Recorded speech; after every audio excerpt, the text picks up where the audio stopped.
It is Derby Day. Officially, it's Derby Day, and despite some weather warnings, supposedly people saying the match is up for contention as to whether or not it's going to be up or whether or not the match is actually going to happen or any of this, it's going to go ahead. There's no doubt in my mind. Liverpool versus Everton at Anfield, not at Merseyside, at Anfield today, 12:30 kickoff. It is the 298th Merseyside derby, if I'm not mistaken, and I think it's the 67th time that both teams have met in the Premier League. Let me just have a double check on that. 68th time. 67th time. This will be the 67th time that Liverpool have faced Everton in the Premier League. Welcome back to Anfield Index. Please make sure to hit like and subscribe. All that. Go check out the Substack. It was always liverpool.com for all the latest news and information. And yeah, there's stuff coming out every single day. So just constantly check on the channel because there's always things coming out. There's a post-match show with myself and Gags later on. There's going to be content every single day. So yeah, and it's the Merseyside derby. So there's not, what else is there to say? It's one of the most significant and famous football matches in the world. Never mind just Europe, never mind just England. It's a massive event, Liverpool versus Everton. It feels like everyone understands the grandeur of this match, how important it is, how big it is. And today we're going to go over all the fine details, the lineup. We're going to talk on how we think the match is going to go, where Everton's strengths are, where our strengths are, what are we going to play. And yeah, we'll just sort of dive into it because originally there was a lot of people saying that this match might actually get called off because of the weather. Now, obviously, last year we had that whole debacle with the snow. That was a whole incident. None of it again. And there seems to be a pretty popular scoreline coming in. Easy game today, only playing a small club, 4-1 Liverpool. I'm going for 4-1 to Liverpool. I hope you're right. I can't be hacking another. The only way that I think that scoreline is going to happen is if we're drawing 1-1 into the 88th minute and then we score 3 in 5 minutes. So yeah, I'm hoping amongst hope that this is a game which just we can get done, we can get over the line ASAP, no last minute winner. Although if there's any match where it'd make a last minute winner feel like amazing, it would be the Merseyside derby. I love this match so much. It is one of the most, especially last season showed how the derby should be. It was physical, it was aggressive, it was confrontational, it was full of energy. That's how the derby should be. I'm sick of this passive yellow cards given out to everything. I want to see people clatter into each other. I want to see physicality. I want to see people going for it. And for Everton today, they've got nothing to lose, so to speak. The expectations for Moyes are a sort of, from Everton fans, it just feels like they want top half. So for me, that's a very feasible task this year, given how far teams have slipped down the Premier League. It feels like for the first time in a few years, the 6 or 7 teams who are battling relegation, Everton do not feel like one of them. So the chance to push into that upper half of the league table is there. For us, though, it's the league or bust. It's got to be the league or bust. So this is a match that we absolutely have to win. And I think that this is going to bring a very aggressive Everton to us. This is going to bring a very physical Everton to us.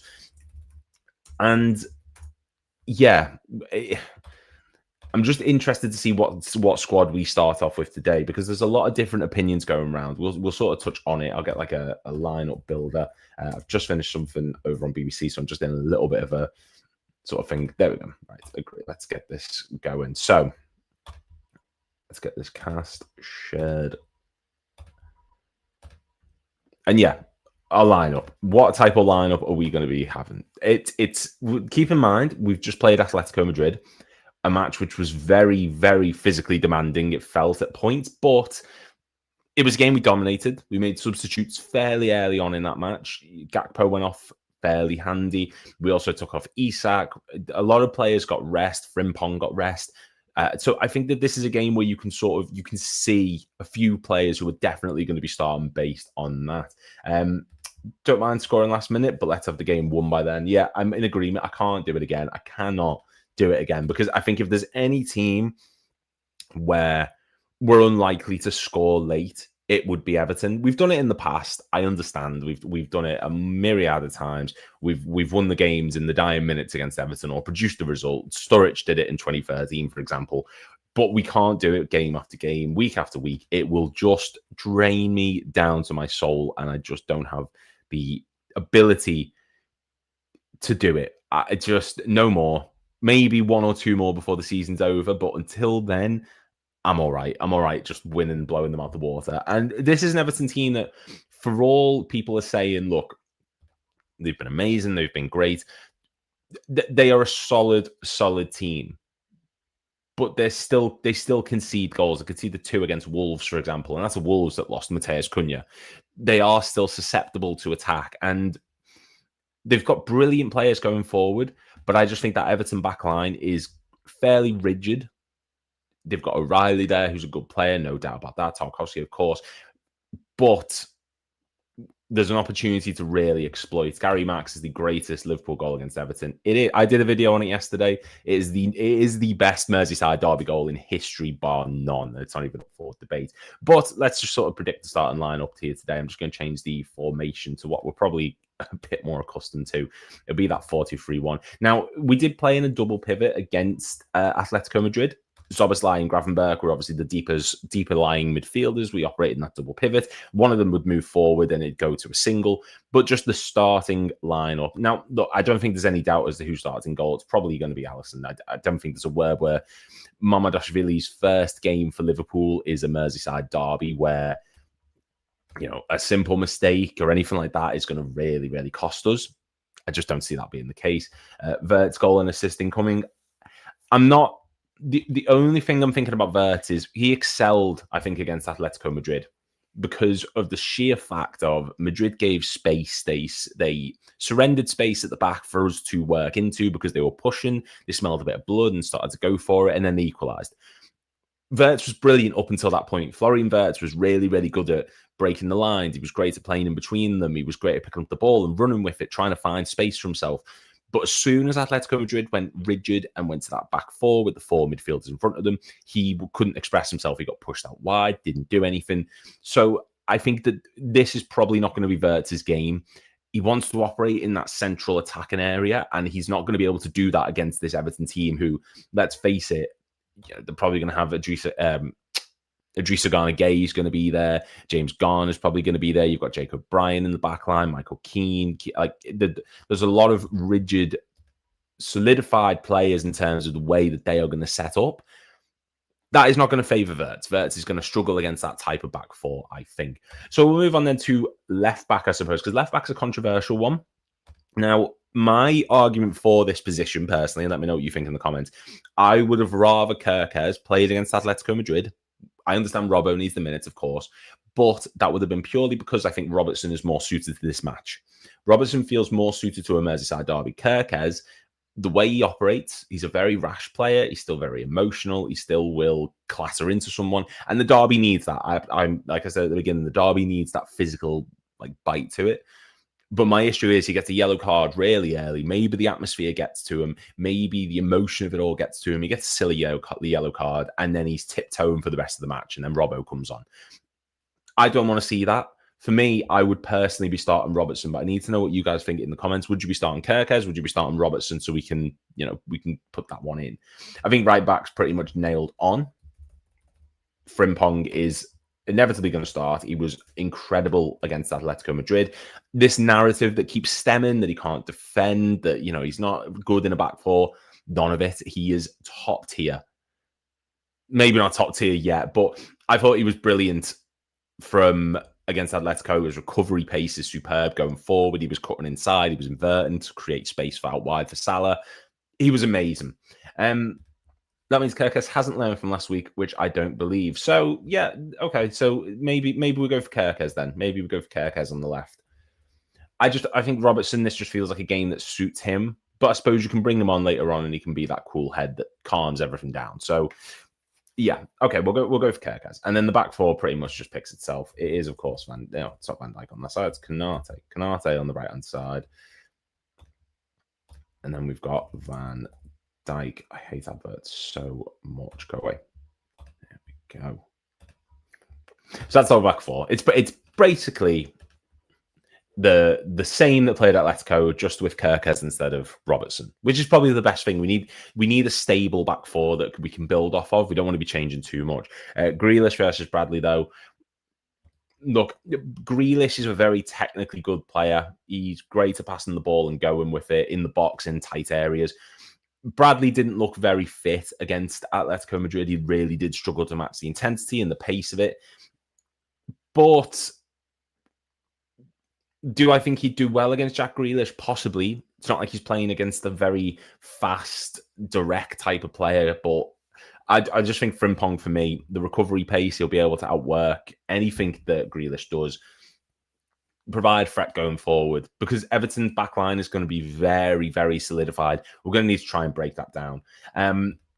Frimpong looks elite. The signing I was least excited by this summer is the one that I would be most certain about starting. This one. Yeah, look, don't think anyone's pitching for Bradley to start. He does need to work his way back up. But Jeremy Frimpong, definitely the man, I think, for this match. And we'll move into that double pivot. Is there any sort of debate over who starts? I saw people saying that Alexis McAllister should start. No, Alexis McAllister should not start. Alexis McAllister should not start this match. And this isn't me saying that he's poor by any means. I love Alexis McAllister. I think he's our best midfielder since Gerrard left. And that was peak years Gerrard. He's been brilliant. But I think we're talking about an Everton side who last season showed that they want to get stuck in. They want to make the match very physical. McAllister is not been poor this season, but he just looks off it because he's coming back from all these little knocks and niggles. He's trying to get back to fitness, playing against a side that's going to rough him up and down the pitch, who's going to absolutely rattle him all over the place, is not going to do him any favors. And I think if you bring him on later on in the match to see things out, let's get a nice, comfortable lead, bring on McAllister, dictate play, and just slow it down a bit, that's when you bring them on. You don't need them on when Everton still have something to play for, when Everton are still trying to win the match and they're going to clatter into people. We don't need that. So for me, and let me know we can change stuff, I'm going to go for Szoboszlai because he was immense against Atletico Madrid. That, for me, I understand the Arsenal game, I understand the Newcastle game, but I think that might be his best Liverpool game, period, so far against Atletico Madrid. Szoboszlai, we finally saw what we signed him for. And he's had moments, Leicester, of course, in the season we signed him. He's had some good matches, don't get me wrong, but I just think that was up there. That's the best we've seen, I think, since that initial 6-month spell when we signed him, and he was undroppable at times. So, we should start Hugo, Isak, and Salah. We can get to that in a moment, definitely. Do you trust Frimpong versus Grealish? I do. I think, look, Conor Bradley is, when you've got a winger who's trying to put the ball into the pocket and you've got an overlapping fullback, which Mikalenko, if he's starting, or whoever it is on left back for Everton, probably will try to do that.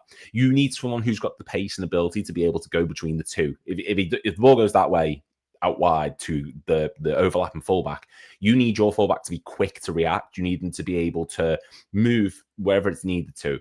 And I think that Bradley is capable of defending, but like he showed against Atletico, when he had the ball, he didn't know what to do with it. He was caught out for pace a few times, including for their second goal. I just think Frimpong dropping him after that performance he put out against Madrid would be a massive insult to him, because that was a brilliant display of pace. He was great in the tackle. His positioning to block the ball was top tier inside, outside the box.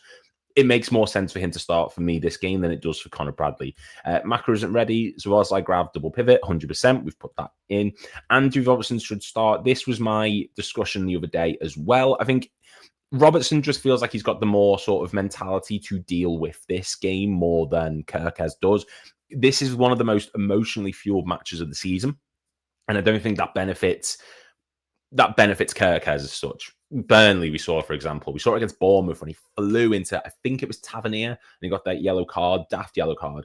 This game is going to be emotionally driven, and I just don't think that it necessarily helps him, whereas Robertson's going to keep that composure. And against an Everton backline, which you imagine is going to be sat pretty deep, like we said earlier on, his delivery is going to be massive. Against Burnley, his crosses into the box were incredible. So we're going to need that to break it down, I think, personally. So maybe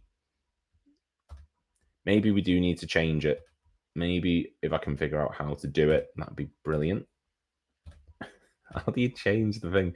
There we go. Remove Robertson. Let's go with that then. Let's. I've sort of talked myself into the starting Robertson situation here, but if you disagree, let me know. I'm happy to change whatever. I just think for me, that is the better option personally. But given the fact that he played so many minutes against Atletico, probably isn't going to be Robertson. So, then what have we got? I'd start Szoboszlai at right back and bring Frimpong second half. But we're losing so much in midfield when he's not there, because then who are you playing alongside Gravenberch? Are you playing Curtis Jones, who's just come back from injury? Or are you playing Alexis McAllister, who hasn't recovered from injury? Are you dropping Wirtz deep? What's the option there? We've got option. This isn't me criticising the depth, but I just think also Boslai is bringing at the moment in midfield that tenacity, the ability to rotate him and Gravenberch in the single pivot. You lose a massive thing when Szoboszlai is not in the middle at the moment. So I'd keep Frimpong right back. Let's start both Isak and Hugo. 4-4-2 formation could make it possible. Absolutely. Gakpo, Hugo, Salah, Defo, Isak to come on. So you're starting Hugo TK for this one. Okay, I mean, we can touch on that in a moment. Hugo or Wirtz off the left. We saw Wirtz do it the other day, and he wasn't bad. It's just when he went onto the left, that was when Madrid went deep, and he just couldn't do much with it. He tried to cut inside with it, and Robertson was overlapping him. Didn't work. Yeah, Wirtz on the left is something you can do, but I just don't think it's a preferred position choice for me personally. I agree that Frimpong helps right wing attacks. Just think the Szoboszlai is a bit more physical and therefore better against Grealish. I see your point. And I see yours as well. Look, Szoboszlai at right back has been brilliant, and I've got no doubt about it. You don't need someone who's necessarily the fastest player, like I've said, but it depends, because Grealish is going to try and beat a man, and I think Frimpong's got that recovery pace to be able to match that. He's also good in a tackle. So there's no right or wrong answer, but I just think Bradley is not the option. So I guess there is a wrong answer, but hey-ho. Grealish loves whining / diving, which doesn't help with Bradley loving a tackle. Yeah, and was it the derby last season or the season before? He got like a stupid yellow card. Let me know in the comments. I can't quite remember. He got a daft yellow card. I think it was last season. I think it might have been at Goodison, actually. Yeah, it was. It was Goodison. And he was just flying into everyone. And again, like I've said, I want to see stuff like that. But there's a time and a place, and Bradley's got that sort of, he gets too caught up in the emotion of it, which I'm all for at times, but not against Everton, who are going to play on that. Jones against Everton. Gakpo protects the left back more, and Grealish loves winning a free kick diving, so I worry about Bradley up against them. Yeah, so this is why we're going for Frimpong. I just think Frimpong, Robertson, probably the best options. And yeah, there's also the Gakpo protects left back more. I don't think we have to worry too much about that when it's against Everton. The most awkward player they've got is NDI, and he tends to drift more inside. Maybe he'll stick out wide because of Robbo, but that's up in the air. We can see how that is. Central attack and midfield. It's going to be Wirtz, of course. Wirtz, in that game against Atletico Madrid, he was people will sit there, and I keep seeing it on Twitter, and it's just, it doesn't annoy me, but it's just like, when did we get to this timeline, this world where if you're not scoring, you're crap? Why is it now that people go 007, 006, 005, that whole awful meme? Why is it that if you're not scoring, you're deemed a bad player? What Wirtz did against Atletico Madrid was incredible. When he picked up the ball, it was impossible to get him off it. He worked the ball out wide. He was coming inside, creating space for Salah. He was playing between the lines. He was looking for Isak, and the link up between them two was very, very good. So while he's not scoring and assisting, I'm not saying that he's been to the level that we thought he was going to be. Like, I thought he was going to hit the ground running. He's not been to that standard yet, absolutely. But he is showing signs of getting there. And it depends what teams you play. And we've got to keep in mind that we've played Bournemouth, difficult first game to play. Newcastle at St. James's Park. That's one of the hardest games of the season. Arsenal, who are very rigid and compact. Burnley, very rigid and compact. And the minute we play a team like Atletico, where there's a little bit more space, there's a little bit more gaps in the middle, the space between the lines is bigger because they're pushing forward for a win, that's when he's thriving, because that's how he wants to play. And now that Ekitike isn't dropping deep into that false nine role because Isak was on, who wants to stay on the shoulder of the defender, he was in his preferred position. He wasn't too deep. So people need to get a grip about Wirtz. They really, really do. It's just not a narrative that I'm on board with about this whole, he's been poor, he's been awful, we've wasted money. Against Atletico Madrid, 84% pass accuracy, 5 key passes, 2 big chances created, 2 of 5 dribble attempts, 3 of 9 ground duels. Like, he was all over the place against Atletico Madrid. And I've said Atletico Madrid about 50 times, but he will come good, Wirtz. He will definitely come good. We saw signs of it in pre-season. We saw signs of it in the match against Madrid. There is a player there. We know there's a player there. And there's so much expectation and hype on him because as Liverpool fans, we're not conditioned to be like, we've just signed a big money player. You know, you go back into the past, and when we signed players like Jabril Cisse for near £20 million, that was viewed as a massive thing. We signed Juve for £12 million, stuff like that. And at that point, you're like, oh yeah, this is big. This is a big player, blah, blah, blah. We've broke our transfer record twice in the same window and signed a player who wasn't far off that record, and Hugo Ekitike as well. We've revamped the whole squad after winning the league. We have not been in this position since the 80s. You know, we've not been in this type of position for a long time. And I think that people need to sort of taper their expectations a bit, thinking that we're just immediately going to hit the ground running. If it came down to the number of players you sign, the amount you spend, the players that you bring in, Everton would be walking the league. United walking the league when they sign Casemiro and Falcao and Schweinsteiger and Di Maria. People just need to have this tapered expectation and just realize that just because you spend big money doesn't mean it immediately clicks and you just waltz the league. Sometimes it happens. Chelsea 04, City, of course, when they got their takeover. But we're in a different situation than we've ever been before. Last time we won the league, we spent literally nearly nothing. Van den Beer, Elliott, Adrian, Andy Lonergan. That was our transfer window. We've won the league this time under a new manager and spent copious amounts of money. There's an expectation and a hype, and Wirtz hasn't quite met that, but that doesn't mean because he's not scored 3 goals in 4 matches and registered 10 XG and blah, blah, blah, that he's an awful sign. He's not. So people just need to calm down a bit with it. But Wirtz, I think, against Everton makes complete sense. I missed about 100 comments then because I was going around. Everton love pushing Jake O'Brien high and wide up the pitch, and his height and stature are challenging to deal with. I just feel more comfortable with Robertson for this Merseyside derby. It's a great point. Didn't even think of that. He does drift into the right-back position. I think he did that against Leeds in their first game of the season. I'm pretty sure he was a bit more out wide, so it's a really good point. I just think playing Hugo, Isak and Salah when Everton attack and we win the ball, we can counter quickly. Yeah, Gakpo's counter just is not there at the minute. I would probably be dropping Gakpo, if I'm being completely honest, but I don't see it happening. As long as we're winning, I don't care who scores. Wirtz comes good. It's just a matter of time. As inevitable as the late winner for us. Both Wirtz and Szoboszlai were great against Atletico. Do they have identical attacking instincts and run into each other a bit? Yes, and we saw that in the moment where Salah hit the post. They did. They couldn't get out of each other's way. Szoboszlai wants to play where Wirtz is, but he knows he's better suited further back. And Wirtz is being played where Szoboszlai is at points, even though he wants to be further forward. So it's a sort of, this is why the discussion was Szoboszlai and Wirtz are going to rotate.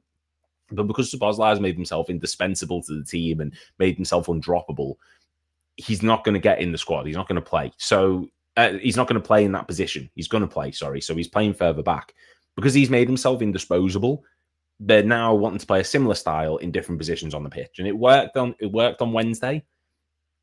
Will it work today? We'll have to wait and see. They're already calling him the reverse Coutinho. I really can't deal with social media. I can't either. It's instant gratification. People want people to come in and immediately score like 10 goals. Haaland has ruined the way football is now, where if you're not coming in and putting in 10 out of 10 performances and scoring hat-trick after hat-trick, you're a bad player. It doesn't work that way. I'm not comparing this comparison, but you look at Peter Crouch, for example. He went the first 15 matches of his Liverpool career without scoring a goal, and we all love him now. He's a cult hero. Players take time. Some players take time. They don't immediately come in and just hit. We can't all have like a Salah Mane situation. Look at Roberto Firmino as an example. When he came in, he really didn't start to flourish until we beat Man City at the Etihad, and that was in February, January, something along those lines. So it was a good few months before he really started to hit the ground running, when he started scoring twice against Arsenal, when he scored against Norwich. Under Klopp, that is.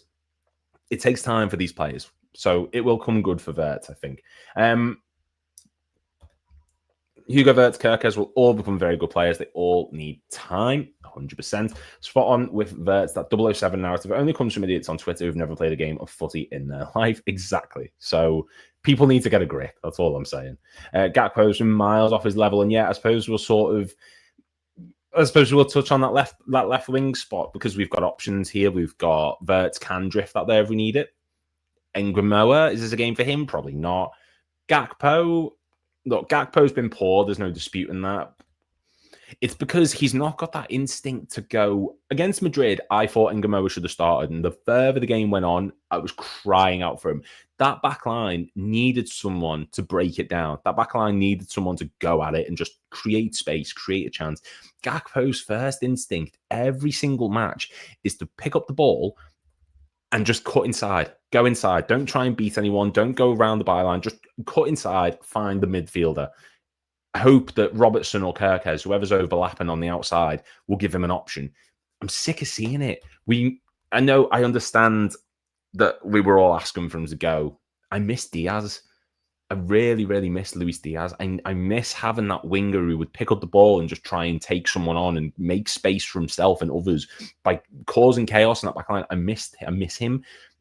Gakpo's been amazing at points since he's joined us, but he needs to stop this cutting inside constantly. And Gakpo needs space. He does. He gets closed down, but his first instinct always get it on his right foot, find a midfielder. Any space that he has, even the space in front of him, he doesn't run into it. He holds it up and just waits and hopes that the fullback will give him an option or someone in midfield will be running forward. It doesn't work. And he needs to he's got to get that out of his system. So who starts left wing then? Would you be doing Gakpo or would you be doing Ekitike? Now, Slot said earlier this week that you can play Ekitike and Isak in the same team. Do I think he'll do that? Probably not. Because I imagine that Isak, if he does start today, will probably get subbed off at a decent time. He's still getting up to fitness. So he's not going to use both of his strikers in the same team unless he thinks one of them is fully fit of doing the full 90 minutes, which I don't think either of them have done. I don't think either of them have done a full 90 minutes yet. Did Ekitike against Burnley? I don't think he did he? So, it's a difficult one. It's probably going to be Gakpo who starts left wing. Let's face it. He went off against Madrid. He's probably going to be starting out there. Slot likes him. He's a system player. And as much as it's not what we want to see necessarily, it is what it is. Salah's going to be right wing, let's say. But we need to see a better performance from him. He was great up until a point. Up until Frimpong went off against Atletico, he was amazing, Salah, because he had someone who was giving him options up top. He had space to work with. As soon as Bradley came on, we lost that. And Salah was isolated again, felt like he was getting pushed too far wide. He had two defenders on him. That rigid back line, he couldn't do anything. And that's when he reverted back to the Salah of the past few matches. So, yeah, that for me, I think is going to be a problem. If Frimpong comes off, I'm curious to see how it affects Salah today. And then up top, so we've got, I don't think Isak starts as one. He already did 60 against Atletico Madrid, which is more than I ever thought he would do by now. I think Slot takes it easy on him. I also think benching Ekitike again would be a sucker punch to the lad who's done so well thus far. I have to say, I think I'm in agreement. Look, we've got two amazing strikers now, two incredible strikers. This is not the game for someone who's not up to full fitness, full match sharpness, as opposed to Isak, to be playing straight away. Ekitike has proven more than enough. My exact teammate, look back. Let's have a look. Yeah, but if I just go, okay, well, your team. There we go. Yeah. Yeah, but if I just go, well, it's your team. Let's just, pick that and be done with the video. It'll be over in 2 minutes. So I've got to drag it out. I'm here on merit, I suppose. Yeah, I just think Ekitike has been brilliant, and he'll work his arse off. He did against Madrid when he came on. Scored against Palace. Scored against Bournemouth. Scored against Newcastle. He's had a bit of a dip since then, but it's been 3 matches. And even then against the Madrid, he should have scored. He really, really should have scored. So, yeah, and last comment, I suppose, before we shoot. Gakpo will, if he starts, will score a hat-trick now after we criticise him. Look, Gakpo's got a good record against Everton. I'm not going to dispute that one. But I just want to see a bit more from him. I just want to see more attack and impetus from him. I want to see a bit more aggression. I just want more. I know that's a very sort of selfish mindset. I understand that's a bit of a greedy arrogance to sort of be like, I want more. But I do from Gakpo. I don't want to just see a system player, someone who can just play the ball inwards and someone who can just hold up play for others. Gakpo has got a potential and talent to really just attack defenses He can shoot. He's competent on the ball. He's good in the air. There's a very attack-minded player there, and we see that all the time with Holland, the Netherlands even. And I understand that Slot wants him to be this player who will slow it down and allow Robertson or Kirk space out wide. I understand he wants Vert and Szoboszlai to catch up in midfield, drop to a single pivot, and have options that he can get the ball to. But we see over and over again how extraordinarily gifted Gakpo is when he goes forward at points. But this season it just hasn't worked for him yet. He looks like he's slowed down. He looks like he's just nervous to do anything with it. I don't know. I'd go for your lineup with Gakpo as to catch bench. He's too predictable when he cuts in. My only concern, as I said before, is if you play Isak and Ekitike in the same team, Isak's going to have to go off after 60-odd minutes. So then you're going to move Ekitike in the middle, probably bring Gakpo on. And Ekitike has not done the full 90 minutes yet. Maybe he's capable of doing it. Maybe. But it's a big risk because you've got no overstriking options to bring off the bench, so to speak. I start Ekitike and bring Isak in at half-time for Gakpo or McAllister. Problem with Ekitike and Vert is that they both play left channel. Yeah, we do have a lot of left-sided attackers in Vert and Gakpo. Ekitike drifts out there from points. Isak drifts out there from points. A lot of players play the left-hand side, and I think that's just because with Salah, him and Frimpong is enough on that right-hand side at points. So I think a lot of people are trying to go into the other side. No, I bring Rio on instead of Gakpo. Yeah, I hope Rio gets minutes. I really, really hope he does. The game against Madrid wasn't the best, but he was against a very low block. He's not going to be able to do much with that. And obviously the Newcastle goal. I think he deserves the minutes, Rio Ingamoa. But let me know what you think in the comments. There's not really been any other news apart from people saying that apparently Ekitike is uncomfortable now that Isak's come in. Whatever. Right. We're not buying into this false narrative. But let me know in the comments down below. What do you think? Who should start against Everton for Liverpool? Today it is 12:30. It's in just under 2 hours' time. I cannot wait. I love the derby so much. I love the Merseyside derby. And yeah, let me know what you think, how you think the match is going to go. What's your score predictions? Make sure to click like and subscribe. Head over to itwasalwaysliverpool.co.uk. That was itwasalwaysliverpool.co.uk. A lot of great content over there. Make sure you subscribe to Anfield Index. I'm going to be doing the post show later on with Gags once the match ends. So tune into that as well. Hopefully, we're talking about one of the greatest Merseyside derby victories ever. I think the most we've scored is 5, and that was the 5-2 back in 2019. I think it was the 5-2. So hopefully we can beat that. Beto and NDI could be a double trouble. Yeah, I suppose we haven't even touched on that, actually. That's a good point. Beto, probably going to give headaches again. He did last season twice when we played Van Dijk, so they know how to do that. Yeah, we'll just have to wait and see.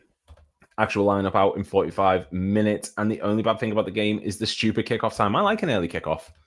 I enjoy an early kickoff. I get it, but it's like you've got the early kickoff and then you've got your day then as well, sort of to do. I'll be watching the Chelsea United game later. That'll be good. Yeah.